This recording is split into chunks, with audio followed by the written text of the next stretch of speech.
You are listening to the Artist Podcast, where artists define what art is.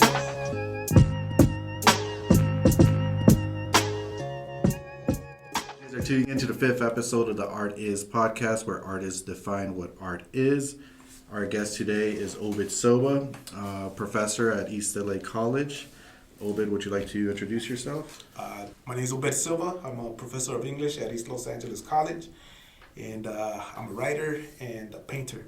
Obed, is there anything you're currently working on? Well, I'm constantly working on a painting. So I just left the house and I was painting this morning, and when I return home, I'll be resuming my work on that painting. But writing, I'm working on my second book. My first book is out in August 2021, so about a year from now. That one's complete. I'm just waiting for the publishing company to do its job with the edits and put the book out. In the meantime, I'm working on the second book. Right on. Being that this podcast is the Art Is podcast, can you tell us what art means to you? What art means to me is my motherfucking life. That's I don't have a philosophical or very deep definition of art. I just know that it's something that I have to do on a daily basis, whether it's creating something through writing, through the use of words, or creating something through brush and canvas and paint. I have to do it. So that's that. I mean, I guess art is like air to me. I need it in order to be sane, in order to feel alive, in order to thrive, in order to move forward.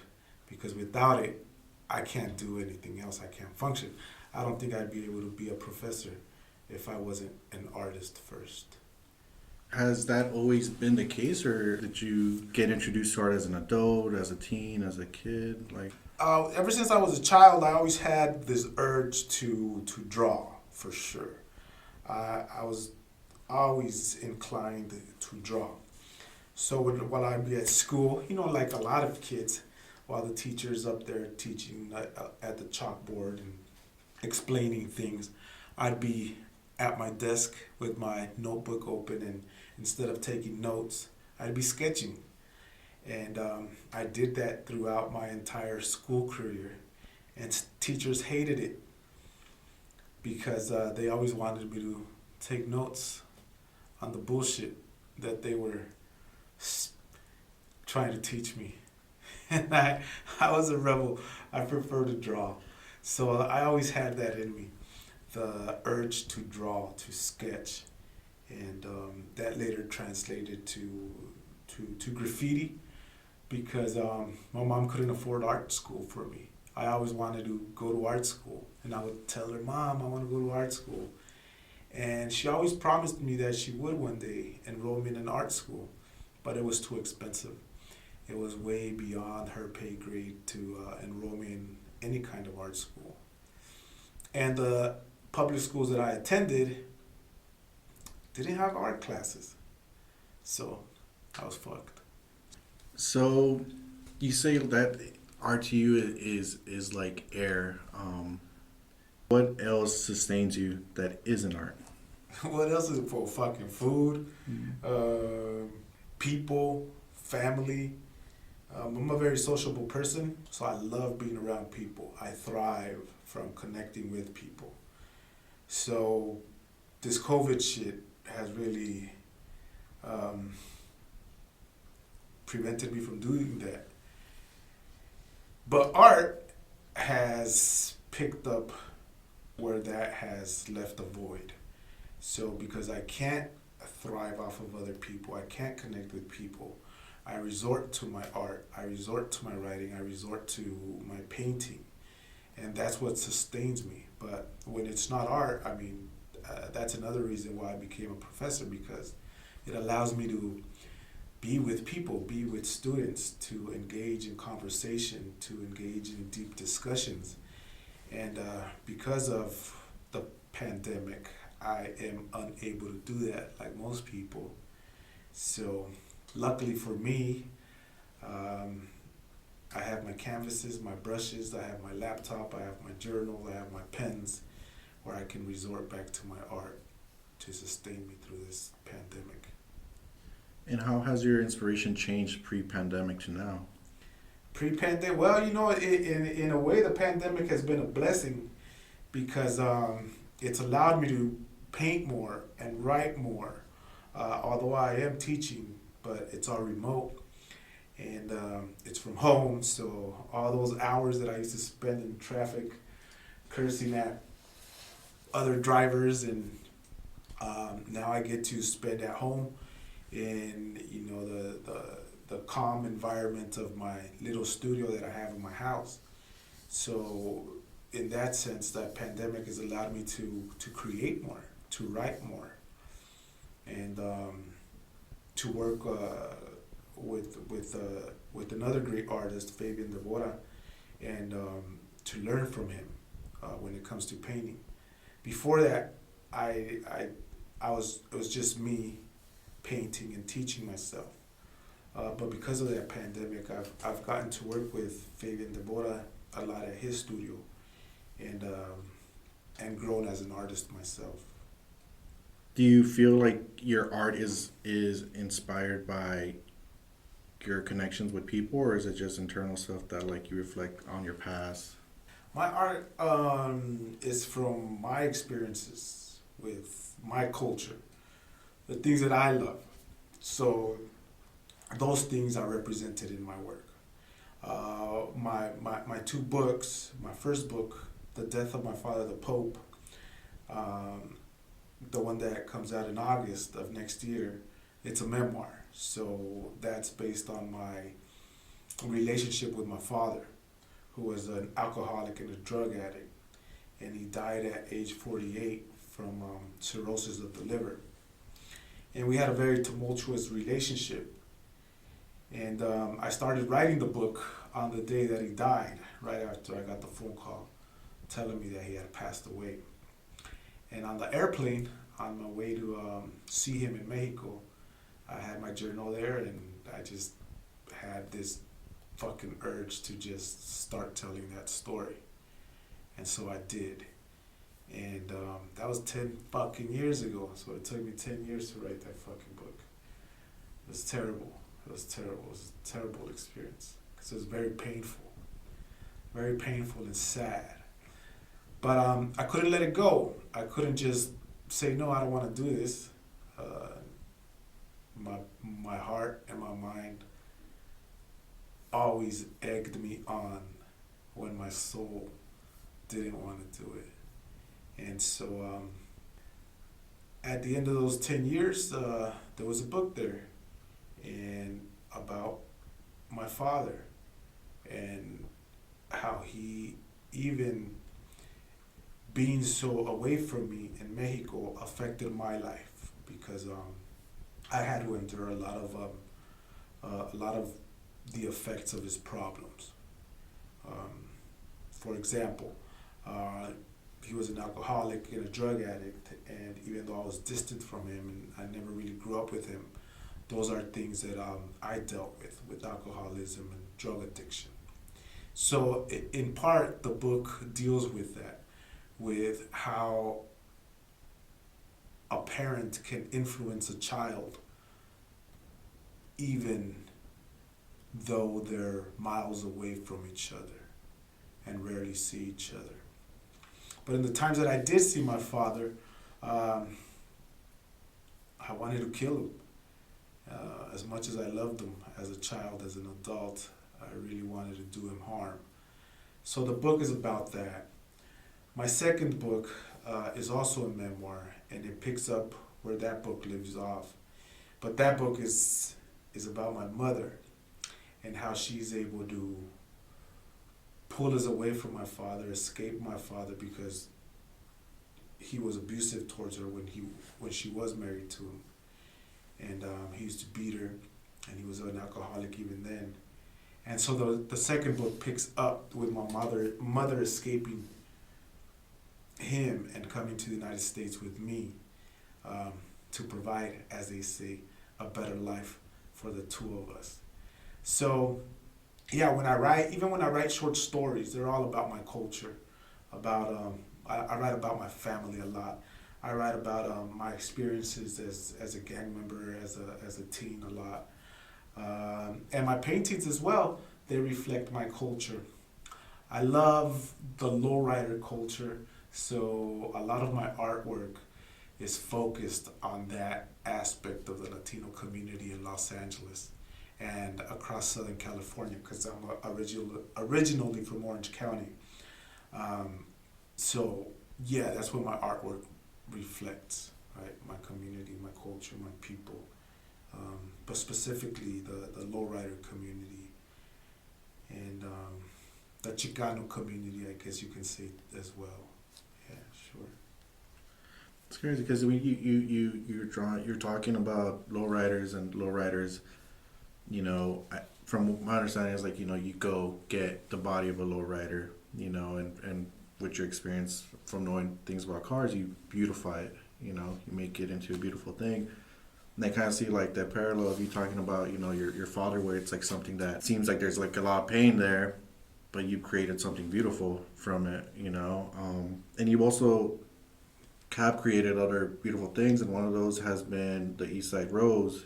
For a lot of you've given voice to a lot of individuals in this community who have been voiceless with their story. Would you like to talk a little bit about the East Side Rose? Well, East Side Rose is a magazine that the students at East Los Angeles College publish. I'm just their mentor, and I guide them and help them put it together. But yeah, East Side Rose is a magazine, and in it are student writers, professional writers, professors from East Los Angeles College. So it's a publication that mixes the levels of expertise when it comes to writing. Although those levels of expertise are not identified in the magazine, because part of its purpose is to show how great students write, right? A lot of times they're overlooked and people don't take them seriously because they're students. So that's what makes this magazine unique, because you can't tell who's a student writer, who's a professional writer, or who's a professor in the works within the magazine. And we've been doing it for the past 3 years. We're about to publish the 3rd issue, which comes out in January. So East Side Rose, that's part of my work as a professor at East Los Angeles College. Yeah, but yeah, it allows it gives space for students to tell their own stories. Right? As part, I teach creative writing, so that's one of the classes that I enjoy teaching the most, because I'm a writer myself, and I like to encourage students and inspire students to tell their stories, to write their stories. And were you surprised with the quantity of submissions and the quality of work that you received? Yeah, absolutely. Mostly with the quality of work. Students will surprise you. The stories that they tell will surprise you. The full spectrum is there, from stories that make you laugh to stories that make you cry, stories that just are cringeworthy. The experiences that these students go through on a daily basis are just inspiring themselves. I mean, they make an impact on me because they reveal their private side. Often as professors, we look at our students and we tend not to really acknowledge their private side, with the side of them that we don't see outside of the classroom. So when we get to see that, it makes us, I believe, more empathetic towards them, sympathetic for sure, and we're able to relate to them, or at least I can relate to my students at that level. Especially, I'm Mexican American, and most of my students, teaching at East Los Angeles College, are Latino themselves, right? Chicano, Latino, Latinx. So it's a great relationship that I have with them. always encourage them to tell their stories, because as Latinos, we need to tell our stories. We need to get our stories out there. You know, get them in books, get them in movies, man. I'm tired of the same old fucking stories from Hollywood. They're boring. And good art is subjective. Whatever art is subjective. You know, art for one person could be one thing, it could be a thing for another. But for you, what's the commonality you've seen in good work from your students?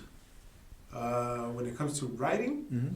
well, that's difficult because even grading, a formal argumentative essay is difficult because there's so many nuances when it comes to writing, right? There's different levels. And then you got to look at different components like grammar, structure, content, and that's fucking hard to grade students' essays. But I've been teaching for like 15 years, or somewhere around 12 to 15 years. So I'm able to gauge, especially depending on the level of class that they're in, what grade a paper deserves. But when it comes to creative writing, well, that makes it even more difficult. A lot of times the students' grammar will be not up to par, or frankly, it'll be just terrible. But the story that they're telling, that they're writing, is fucking incredible. It's like, wow, right? So do you give it a D grade, or do you give it an A grade, right? D because the grammar's shitty and the structure's shitty, or do you give it an A because the story's just fucking fantastic?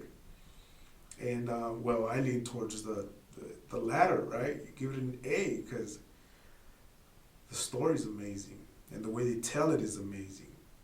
All that technical stuff is secondary.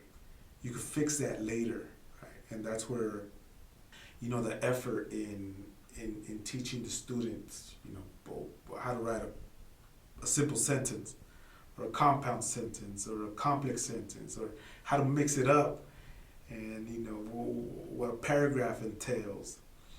That's secondary. You do that later, right? Because if you start marking up a story and you start circling every run-on sentence or marking every comma splice, and you go off of that, well, what you're going to do eventually is you're going to destroy the student's spirit. The student's not going to want to write no more. It's going to be like, well, fuck that, all these red marks on my paper. But if you start by praising the student and the story that they've written, then you've just recognized their talent. You've recognized something that they're good at. And then later on you can tell them, but listen, you gotta fix the grammar, right? Or you gotta, your structure's a little off, right? So I've learned that's the way to go, right? You build them up first, and once the student is confident in their work and their story and their writing, then they'll allow you to teach them the other stuff. You said you used to like to draw when you were a student. Did you like to read and write as well? Nah, not really. Not as a kid. I hated reading. I hated writing. But my mom is still an avid reader. She's a fucking ferocious reader. She devours books, and she always has ever since I was a child. And so I have memories of her reading to me as a child, and then even as an adolescent, she would try to read to me. But yeah, we were poor, and my mom and I were apartment hoppers. So we moved from one apartment to another apartment, and oftentimes these apartments were of one bedroom, so we slept in the same bedroom. And for a long time, up until I was probably like 8 or something, or I slept in the same bed with my mom. So she would read to me before she went, we went to bed. She would have her little flashlight there and her book, and she would read, and the shit was soothing. It was fantastic. As she read Don Quixote, or, even earlier as she, The Giving Tree or The Little Prince. These are books that as she read them just conjured up images in my head. But of course, as you grow older, you start pushing mom away. And that's what I did. As I grew older, I pushed mom away, and I fell into peer pressure. And school just sucked. My teachers sucked. They didn't know how to inspire me to do jack other than not pay attention to them. And I never was able to, or that love of reading didn't rub off on me at an early age. It wasn't until later that I would take that up. So no, I never had that urge to read and write the way I had the urge to draw as a young person. And can you talk to us like when you got the urge to read? Well, that came about fucking years later. It wouldn't be till I was about, I dropped out of high school in the 9th grade. In the 9th grade, I was already involved in gangs and drugs and things of that nature. And in the 9th grade, I dropped out of high school because when I first went to high school, I entered the 9th grade, I got into a fight with a rival gang member and they kicked me out, and then they sent me to another high school. And within 2 weeks, I got into a fight with some Asian kids. And they kicked me out. They sent me to continuation, and within 2 weeks, I got in a fight with 2 rival gang members. And after that, they just ran out of schools to send me to. So I just gave up completely on high school. I said, man, fuck this. I'm not learning anything. I'm wasting my time. But at the same time, I started visiting juvenile halls. Well, not visiting. I started being incarcerated for violations, probation violations, for various crimes. So I started going in and out of juvenile institutions. And the last time I was in the juvenile institution, I entered at 16. And I'd gotten arrested for Grand Theft Auto for stealing cars, and they gave me 9 months for that. And while serving those 9 months, I would turn 17. But while serving those 9 months, I got into various fights at camp. And I think at my 4th fight, they sentenced me to 30 days in solitary confinement. And while I was in solitary confinement, that means that I couldn't come out of my cell for 23 hours a day, only for 1 hour, and that was just to shower and walk around the rec hall or make a phone call. But I had turned 17 while I was there, and while I was serving those 30 days in solitary confinement, I was already 17. But my mom brought me a book during visiting, and it was the Adventures of Huckleberry Finn. No, The Adventures of Tom Sawyer. And so at first, I really didn't pay it no mind. I just told my mom that I'd read it because I noticed that it made her happy, it made her smile. So when they gave me the book later when I was in my cell, I picked it up, and it had like a cartoonish cover to it, and it was a little white boy with a brush and that whitewashed wall behind him or fence behind him. And I remember I was disappointed. I was like, what the fuck? Mom, what is this, right? I felt insulted because it seemed like a kid's book. But nonetheless, I remember in that moment, I remember my mom's smile when I told her that I'd read it. And so I had made her a promise, and I wasn't going anywhere. So I kept that promise, and I opened up the book and I started reading it. And I never put that book down. I finished reading it that night until morning. And I remember the sun coming up, and I hadn't realized that I had been reading that book. And so in the meantime, because I wouldn't see my mom till 6 days later, on the next Sunday, I didn't have another book to read. And that book, in that moment, just made me want to read more books because I fell in love with the story of Tom Sawyer. I was able to relate to this little white boy in the South. And so I remember on that morning, on that day, later on that day, when they brought me out to shower, as the staff escorted me back to my cell, I saw in the rec area a bookshelf that was all disheveled. The shelves were all slanted, and they had a few books on it. And I asked the staff member if he'd allow me to get a book.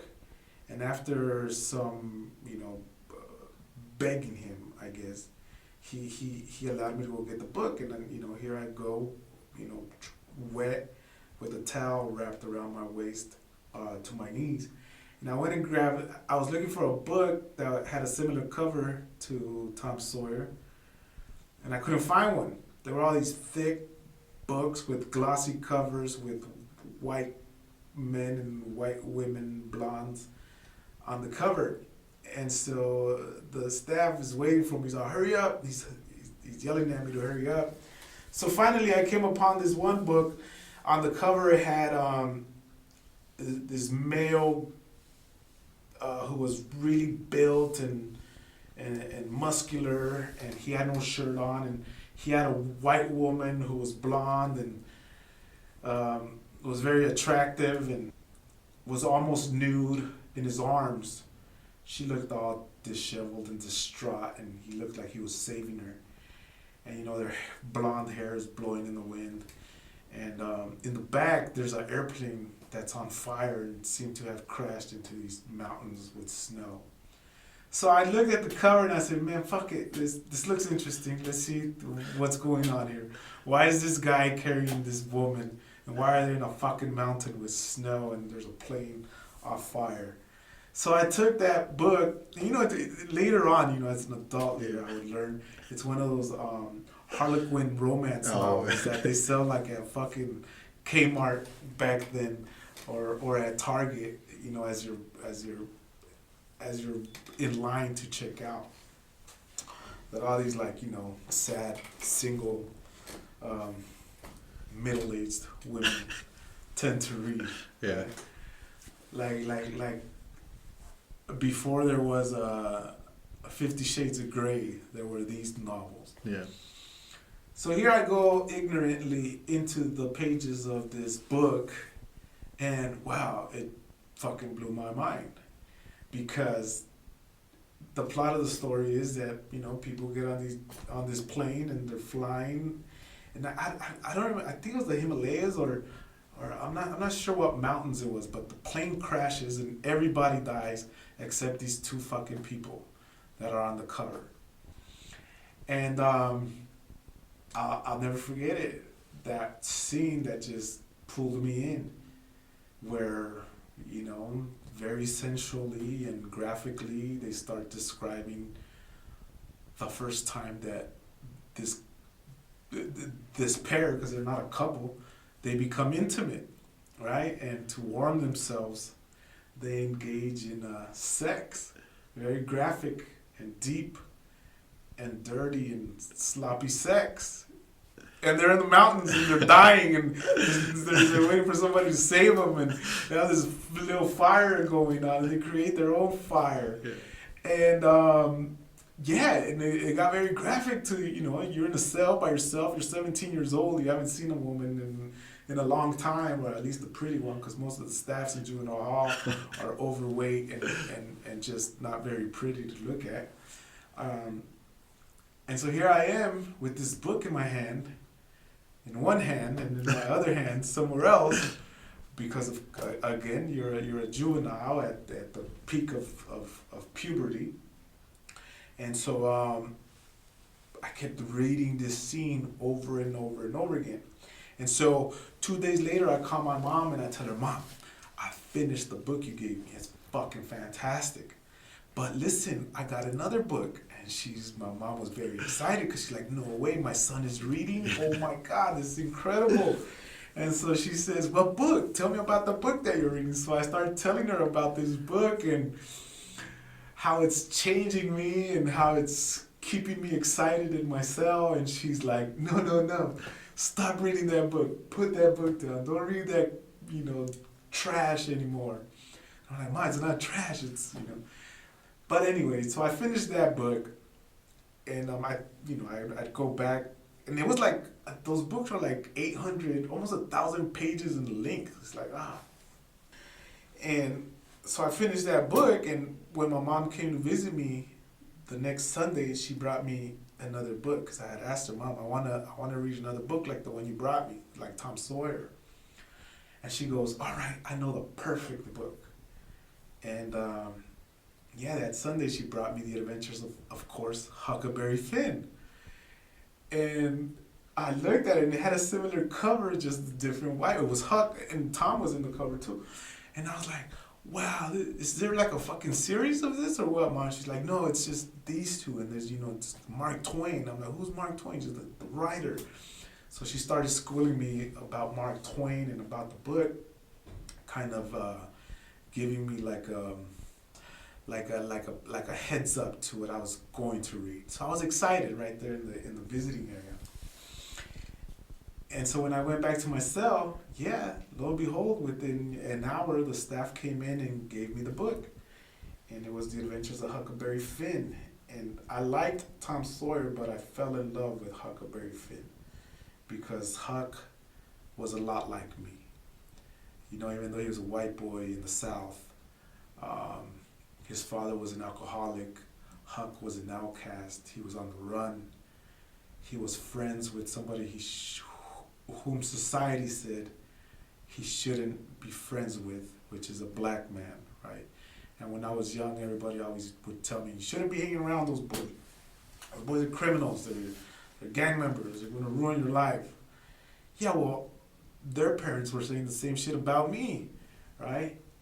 So I was able to relate to Huck on those various levels. And just like Tom Sawyer, I devoured that book. So that was my initiation into reading and the power of reading. But it didn't last because I was still a teenager. And finally, when I got out of camp that time, I went back to fucking doing the things that I was doing before that, which was hanging out with my friends, doing things I shouldn't have been doing. And although I did get my GED while I was in camp, and my mom enrolled me in college because she really had faith in me. And I was 17, and I was on house arrest for 2 months. And my mom came and she told me, son, I'm going to enroll you in college. And I told her, Mom, what makes you think I'm going to do well in college when I dropped out of high school? And she said, look, just give it a shot. You have your GED, you could enroll, you're on house arrest, you can't come out of the house, but if you go to college, you'll have a reason for your probation officer to let you out of the house. And I was like, oh, that's fucking brilliant.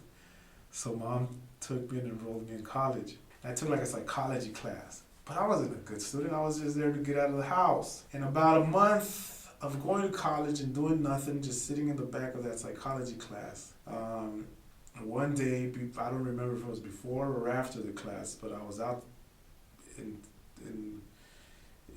like this grassy area where kids sit down Indian style to study, right? Like when you see movies of colleges or universities, you have that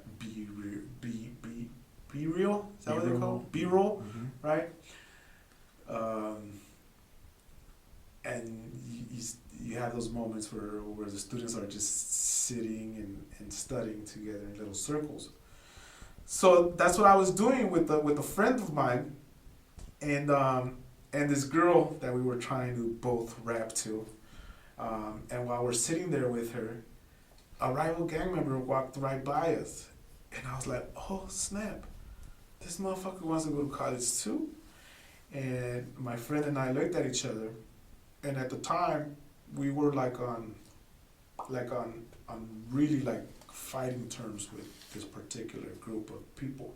And so my friend and I got up and we followed this dude to the food court, and we waited for him to come out. And when he came out with this food, we just rushed him and attacked him, and we started fighting with him. But he was a big ass dude. So the fight probably lasted like a minute or two, but it was broad daylight, college campus, hundreds of students everywhere, and The police came, but my friend and I took off running. He was bloodied, I was bloodied. The guy we got in a fight with was bloodied. And my friend and I got away. But we came back to class on the following class day. And when we came back to class, we were sitting in the back, and two cadets come in. Not police, right? The cadets, those wannabe police officers. They come in, and my friend and I look at each other, and we're like, nah, it's not for us. Then the teacher gets up and he calls out our names, and it was for us. And he asks us to go with these two cadets that the president wants to see us. I didn't even know colleges had presidents back then, or presidents. I thought they were principals. So when the cadets, as we're walking, they say, we ask them, where are we going? And the cadets go, are you going to go see the president? And I was like, fucking Bill Clinton? Like Monica Lewinsky? Like that president? And they're like, no, the president of the campus. That's how ignorant I was. So they take us to the president's office, and the president, really quick, he suspends my friend for a year, and then he looks at me. Well, he tells us, the other guy suspended for a year too. And then he looks at me and he says, you, however, you're suspended for 10. And I was like, 10 years? Why, man? This is an outrage. I was fucking upset. I was about to protest until he said, well, when the other guy was in here, he lifted up his shirt and he showed us his abdomen, and he showed us the puncture wounds that you caused from stabbing him with your pencil. And I was like, oh, snap. He told you that? He showed you that? He goes, yes, sir. So you either take the 10-year suspension or we call the police. And I was on probation. So I was like, fuck no. If they call the police, I'd be going back to jail or juvenile hall. So I told him, sir, you'll never see me again. It's been a pleasure. You have a beautiful campus. Goodbye. And that was it. That was my college career. And of course, I went home and I told my mom, and she cried, and it was sad. So the pen is mightier than the sword sometimes? Well, in that case, it was a pencil. The pencil's mightier. Is that what you mean? Is that a pun or something? Yeah, it was a pun. It was a number 2 lead pencil. You know, it wasn't the metal tip on top? Yeah, that dude was big, man. I had to resort to using a weapon. Just hearing your stories, man, and you talking about, your mother, like, putting you on game with, like, literature, and now you being a writer, it's crazy how things go full circle in a way that we sometimes can't envision when we're going through the worst times of our lives, or when we're experiencing the worst pain of our lives. Yeah.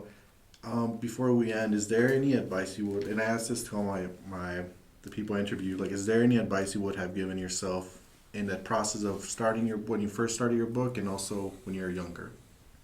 Oh, well, when I was younger, I would have told myself, read, man, listen to your mom, read, because life is going to get really painful for you really fucking fast if you keep going on this path. And it did. It got really painful fast. After I got kicked out, I was shot 2 months later, left paralyzed from the waist down. Not a year after that, I shot a rival gang member from my wheelchair. And I got charged with attempted murder, and I almost lost my life to the prison system. Had it not been for my mom continued to enroll me in different colleges until one stuck. And I started going to college, and in the meantime, I was out on bail fighting this attempted murder charge. And this is where the reading came into play. Because at this particular college, a teacher recognized my talent for writing, a talent that I didn't even know I had. She said I was a great fucking storyteller, but that my grammar sucked.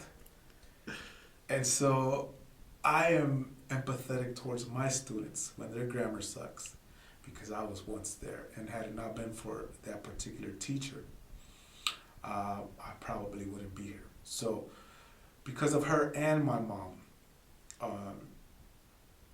I'm here. And I started taking college seriously because I somehow knew that was what was going to save me, keep me out of prison, although I was going to prison for sure.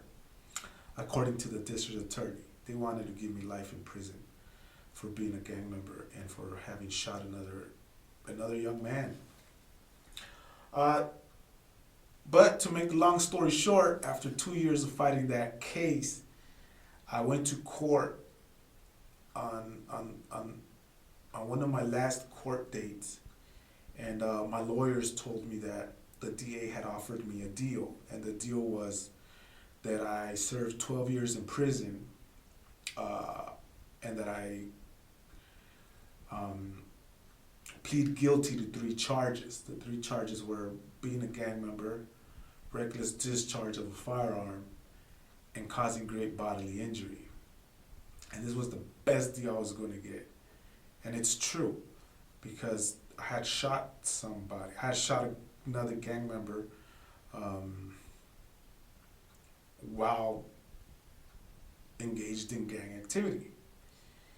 And if I had gone to trial, no jury, especially in Orange County, mostly white jury, would have found me guilty. No white jury would have found me innocent. They would have found me guilty, and my lawyers made this very apparent to me. So when the DA offered the 12 years, my lawyers said, take it, because it's not going to get any better than this. And my mom told me to take it.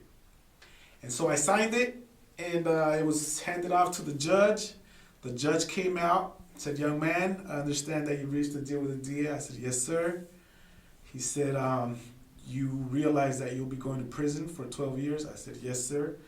He said, okay, come back in 3 months, at which point you'll be taken into custody. I came back 3 months later. Instead of sending me to prison, the judge sentenced me to 10 years, 5 years probation on gang terms. He took it upon himself to not drop the charges or the conviction or anything like that. He just took it upon himself to set aside the 12 years and give me the 5 years probation. However, he said, if I did violate any of those 5 years of probation, he would send me to prison with no questions asked to serve out those 12 years. And he wished me luck as he dismissed me. And that was that. That same year, after not going to prison, I continued to go to college, and I was able to finish at community college with my AA degree. And my mom was there, the teacher who became my mentor was there, and I transferred to Cal State Los Angeles and majored in creative writing. And that took me 3 years, and 2 years after that I got my master's degree in literature, in medieval, with an emphasis on medieval literature. And that was in 2008, and in 2008 I started for the first time as an adjunct professor at Cypress Community College. And about 5 years after that, about 4 years ago, I started teaching at East Los Angeles College, where I am now a tenured professor of English. Hey, son. That's what's up, That's man. what's up. Man, Obed, thank you for sharing your story, man. I really appreciate it. I'm gonna put your links to your handles, your Instagram, your Amazon link, all that down here. Yeah, once again, thank you for joining us at the Art Is podcast. Thank you, man. And art, I guess, is also a lifesaver, because art saved my life. That's what's up. That's what's up.